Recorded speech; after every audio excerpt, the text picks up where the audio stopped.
we're talking about what's going on in Washington. And apart from any partisan issue, what it means to all of you, if you have anybody you care about, or if you don't have anybody you care about, if you own anything that you care about, or if you like to breathe or drink water. So that should cover 80 to 90% of you. And I can tell you, we represent a lot of Republicans over decades. The damnedest environmentalists are Republicans with polluted wells. They become fabulous environmentalists. And this used to be a right-wing issue. You remember your precious bodily fluids being invaded? Remember that? That was a right-wing issue. Now it's the concern about the environment and what's happening to us is regarded by some as a left issue, but it's not. It's about anybody who cares about themselves, their loved ones, and their property. Because starting in 1970, we began the era of the environment, and we began the era of the environment, and we began with environmental laws like the Clean Air Act that started, and everybody has pointed to the progress we've made because of these laws and the regulations. And I want to take a couple of fundamental things that it's pretty obvious, but I never actually thought about what people don't know until I started thinking about trying to do a decent job for the Christ Church Forum in today's talk. And that is, a very smart thing is going on if you want to destroy the regulatory framework. And that sounds even okay, I'm sure, to one or two of you, because regulations are bad, I bet you think. And you don't have a fundamental understanding of how the laws in the environmental area work. And so I'm going to quickly tell you about that from the vantage point of working with those laws, even before I was a lawyer in '74, but starting in the early 70s. And let me throw in one other thing. It's a confession.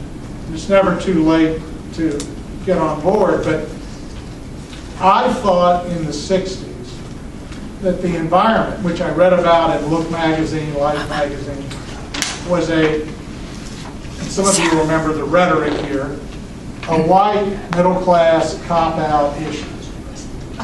I believed it was something designed so that white people could avoid racism, which I thought was a fundamental issue back when I was young in society, and by the way, still do. So one night I was with, through pure happenstance, Ralph Nader, because of somebody I was going out with was photographing Nader, who was in town for a magazine, UC magazine. And we were having this little chat about the environment and racism, and he said to me, he said, well, who do you think suffers the most from environmental problems? And you know, obviously, it's poor people who, in many cities, also suffer from racism, especially in that era. And that was somewhat of a revelation to me, although I didn't act on it at the time. But from that time on, I began to think, and we call this idea that poor people suffer the most with pollution, which is statistically beyond dispute. And the movement to stop that, environmental justice. So one small thing that just happened is the environmental justice arm of the EPA, which has never been very active or very effective, was just dismantled. That's just for starters. So the one little glimmer of bureaucracy to help the people who are hurt the worst, that's gone.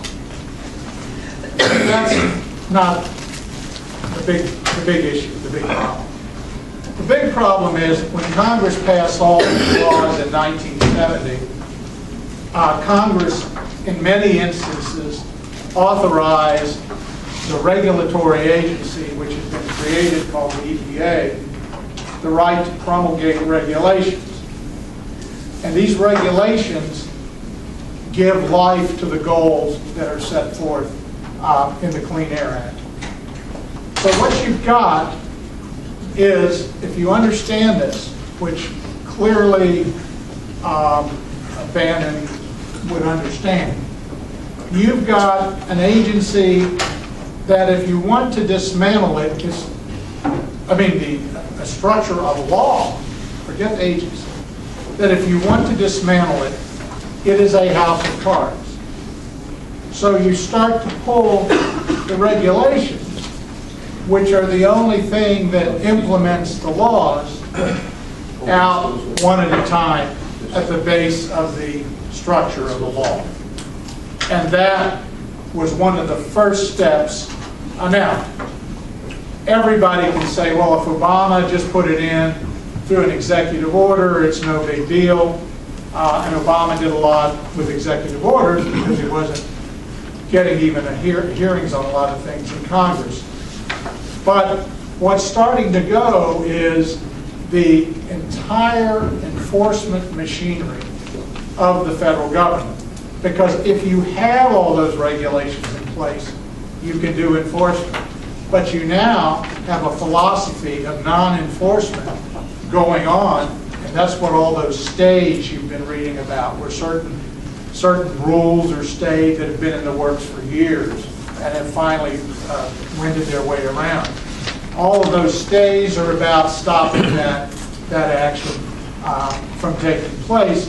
You've got the enforcement philosophy, but without the regulations, you could even leave the enforcement people there, and it wouldn't matter because they have nothing to enforce as the regs begin to get plucked out.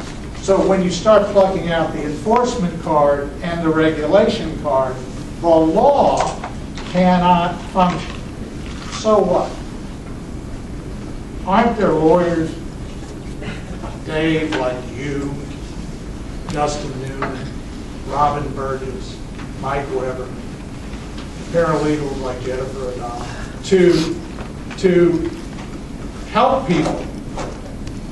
Well, only a true megalomaniac, probably running for office, only a true megalomaniac that you can have a handful of supplemental enforcement replace the entire structure. Because the way laws work, law enforcement is very fashionable if you get your TV set stolen.